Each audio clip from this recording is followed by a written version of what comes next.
151 জন আমির হামজার মতো সত্যি যদি ওখানে আমরা বসতে পারতাম, তো এই দেশে আমরা অন্তত কালকে যদি হাউজের সামনে আসতো, সংসদের সামনে, যে আমরা এই দেশে আর চুরি দেখতে চাই না, যারা যারা চান তারা হা বলে। 151 জন হাত তুললে এই দেশে চুরি করলে তার হাত কেটে দেওয়া হতো।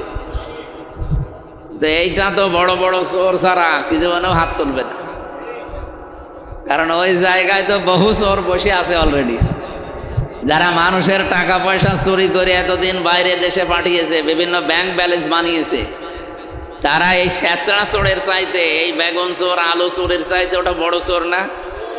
একটা চোর এই যে স্যান্ডেল চুরি করে, জুতা চুরি করে, সারা বছর জুতা চুরি করে নাই, 50,000 টাকা জুতা হয়। কিন্তু ওখানে যে চোরগুলো বসে থাকে, ওরা কলমের এক খোসায় বিভিন্ন মন্ত্রণালয় থেকে কোটি কোটি টাকা 2-3 সেকেন্ডের ভেতরে আত্মসাৎ করে। তারা তো জানে যে এই আইন যদি আজকে পাশ হয়, তো কালকে আমার তো আর হাত থাকবে না, তখন মানুষ বলবে চোর।